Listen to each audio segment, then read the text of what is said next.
తాకట్లో ఉన్న మీ బంగారాన్ని విడిపించి ఆ రోజు ఆన్లైన్ రేటుకి కొంటాం. Sharma gold company. నమస్కారం, వెల్కమ్ టు సుమన్ టీవీ. నేను గీతాంజలి. ప్రస్తుతం మనతో పాటు భారతీ శంకర పీఠం వ్యవస్థాపకులు, ప్రముఖ ఆధ్యాత్మికవేత్త, బ్రహ్మశ్రీ అన్నవరపు తిరుపతిమూర్తి అవధాని గురువు గారు ఉన్నారు. వారితో మాట్లాడదాం. గురుగారు నమస్కారం అండి. ఓం శ్రీ మహాగణాధిపతయే నమః. అకాల మృత్యు సంభవిస్తూ ఉంటుంది చాలా మందికి. అయ్యో కొంచెం ముందుగా తెలుసుంటే ఇవన్నీ ఈ పరిహారాలన్నా చేసుకునేవాళ్ళు కాదు అని కొంతమంది దగ్గర నేను విన్నానండి. కానీ ముందుగా తెలియడం అనేది అసలు అలాంటి సంకేతాలు ఏం వస్తాయి? అకాల మృత్యు అని అనగానే కొన్ని సెకండ్స్ లో జరిగిపోతాయి. కొన్ని ఏమోనండి, ఇప్పటి వరకు బాగున్న మనిషి ఉన్నట్టు ఉండేలా. ఎందుకంటే అప్పటి వరకు బాగా మాట్లాడుతూనే పడిపోతారు. అంటే ముందుగా ఏం మనకి ఇండికేషన్స్ కూడా ఏం ఉండవండి, గుర్తులు. అసలు ఆ అకాల మృత్యుని గుర్తించడం ఎలా అంటారు? మనిషి జన్మించటం అలాగే కాలగర్భంలో కలిసిపోవటం ఈ రెండు మనం చూస్తూనే ఉంటాం. ఇప్పుడు మీరు అన్నట్టుగా కొంతమంది వయోధర్మరీత్యా కాలం చేసేవారు ఉంటే ఆ వయోధర్మంతో సంబంధం లేకుండా కొంతమంది కాలం చేస్తూ ఉంటారు. అయితే ప్రతి మనిషి చనిపోవడానికి 3 రోజులు లేదా 5 రోజుల ముందు నుంచి కొన్ని శకునాలు కనిపిస్తాయి. అసలు ఇంకా చెప్పాలంటే 3 పక్షాల ముందు నుంచి, అంటే 45 రోజులు. అవునా గురువు గారు? ఎలా తెలుసు? 3 పక్షాల ముందు నుంచి కొన్ని రకాలకి మనకు బయట ఇంట్లోంచి బయలుదేరేటువంటి సమయంలో కొండలు ఎదురు రావటం, కట్టెలు పట్టుకొని వెళ్ళేవాళ్ళు. మామూలుగా అసలు కట్టెలతో వాళ్ళకి సంబంధాలు ఉండవు, కానీ అనుకో కట్టెలు ఎదురు రావటం, దున్నపోతు యమధర్మరాజు వాహనం ఎదురు రావటం, ఇదొకటైతే మనం ప్రయాణిస్తుండగా పంది మనకు అడ్డు రావటం, పంది ఉంటుంది అది మనకు అడ్డు రావటం, దాన్ని తగిలించటము, అటువంటివి మనకు నీకు అతి త్వరలో అకాల మృత్యు సంభవించబోతుంది అని తెలిపేటువంటి లక్షణాలు అవన్నీ. అవన్నీ మనం పెద్దగా పట్టించుకోం, ఏముందిలే అని. దున్నపోతు కాస్త మనకి ఎక్కువగా కనిపిస్తూ ఉంటుంది. మామూలుగా దున్నపోతులు పెద్దగా కనిపించవు, గేదెలు కనిపిస్తాయి కానీ దున్నపోతులు కనిపించవు. అటువంటిది దున్నపోతులే కాస్త ఎక్కువగా కనిపిస్తూ ఉంటాయి. ఇదంతా ఒక ఎత్తు అయితే, నీ ఇంటి ముందు కుక్క సంచరిస్తూ ఉంటుంది ఎక్కువగా. ఆ అరుపు కూడా కాస్త అదొక రకంగా ఆ మోర మొత్తం గొంతు పైకెత్తి అరవడం మొదలు పెడుతుంది. ఎక్కడో అరుస్తుంటో నువ్వు విన్నావంటే నీకు సంబంధం లేదు, నీ ఇంటి ముందు. మన అందుకనే కుక్క అరుస్తుంటే రాళ్ళు కొంతమంది పంపించారంటే యమధర్మరాజు వస్తున్నాడని సూచన. మహాభారతంలో ద్రౌపదితో సహితంగా పంచపాండవులు మహాప్రస్థానం వెళ్తున్నప్పుడు వీరి వెనక కుక్క కూడా ఒకటి వస్తుంది. ద్రౌపది చనిపోతుంది, అర్జునుడు పడిపోతాడు, భీముడు పడిపోతాడు, అందరూ ధర్మరాజు మినహాయించి అందరూ పడిపోతారు. ఇప్పుడు ధర్మరాజు కోసం పుష్ప విమానం వస్తుంది.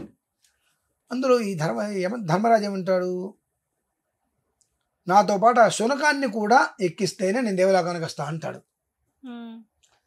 అది శునకము అంటే కరెక్టేనయ్యా, బయలుదేరిన దగ్గర నుంచి నాతో పాటు నా తమ్ముడు నలుగురు, నా భార్య వచ్చారు, నలుగురు ప్రాణాన్ని వదిలేశారు. వాళ్ళని పిలిచినా రాలేరు. కానీ ఇప్పటి వరకు నా వెనకాల వచ్చిన దాన్ని వదిలిపెట్టి వెళ్ళడానికి నా మనసు అంగీకరించట్లేదు.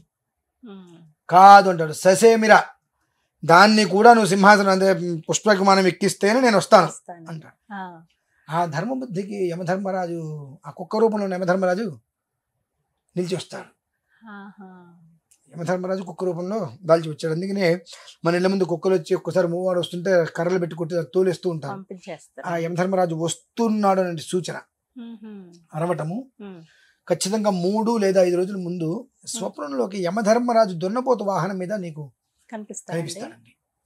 మన కర్మ ప్రారంభం బాలేకపోతే అది మనకు గుర్తుండదు, కానీ చాలా విచిత్రమైన మనిషిలో మార్పు వస్తుంది. యమధర్మరాజు వాళ్ళ రాత్రి కల్లోకి వస్తే మర్నాటి నుంచి ఆ మనిషిలో ఒక రకమైన మార్పు వస్తుందండి. అతను ఉండే విధానం, మాట్లాడే విధానం అంతా కూడా రోజు ఉండడం చాలా డిఫరెంట్గా ఉంటుంది. అది మనం గమనించాలి.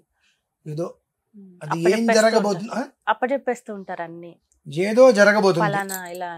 అది మా తాతయ్య గారు మేము చూసామండి విజయవాడలో. సంబంధం లేదు కానీ చెప్పాల్సి వస్తుంది కాబట్టి చెప్తున్నాను. అంటే అది ఎలా వస్తుందో మనకు తెలుస్తుంది కాబట్టి.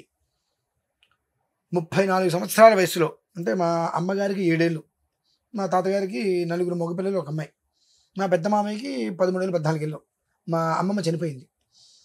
మా తాతగారు ఆజానుబాహుడండి, జామ పండులాగా ఉండేవాడు.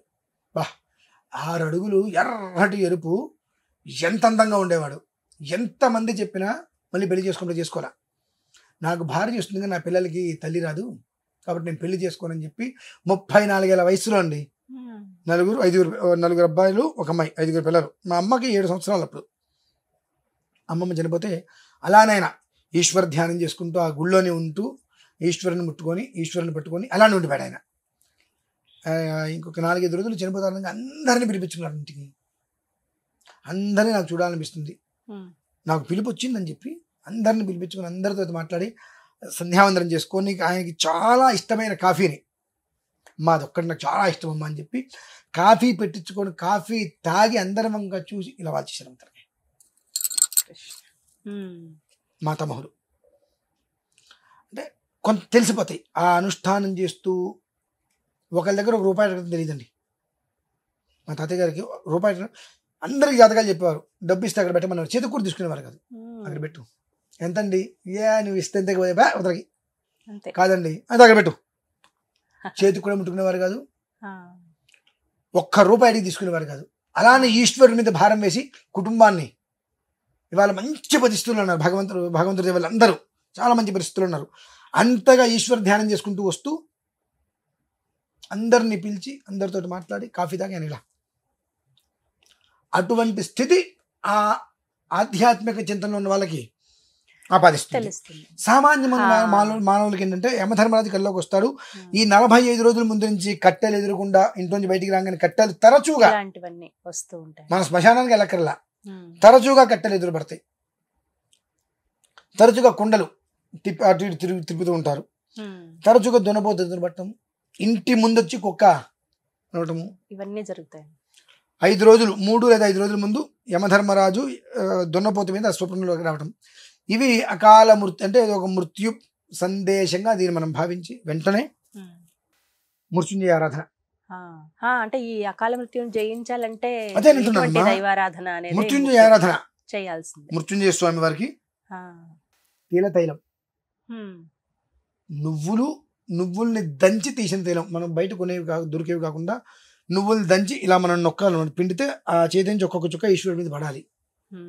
అలా ఎన్ని చుక్కలైతే నీకు పడ్డాయో అన్ని రోజులు నీకు అలా పెరుగుతూ ఉంటుంది. అంటే ఒక చుక్కకి 1 రోజు, 2 చుక్కకి 2 రోజులు, రోజు పెరుగు. అర్థమైందా మీకు? అర్థం కాదు. 1 చుక్కకి 1 రోజు, 2 చుక్కలకి 2 రోజులు, 3 చుక్కలకి 3 రోజులు, అంటే 2వ రోజుకే 2 రోజులు, 3వ రోజుకి వచ్చేటికి ఈ 2 ఒకటి ఎక్స్ట్రా 3 వృద్ధి, రోజుకి 1 రోజు, రోజుకి 1 రోజు వృద్ధి పెరుగుతూ, అంటే 10 రోజులకు వచ్చేటికి మీకు ఎన్ని రోజులు వృద్ధి పెరిగిందో 10 చుక్కలు పడతాయి. అలా నువ్వులు దంచి ఆ నువ్వులను తీసుకొని నువ్వు పిండాలి. పిండి ఆ ఈశ్వరుడి మీద అభిషేకం చేయాలమ్మా.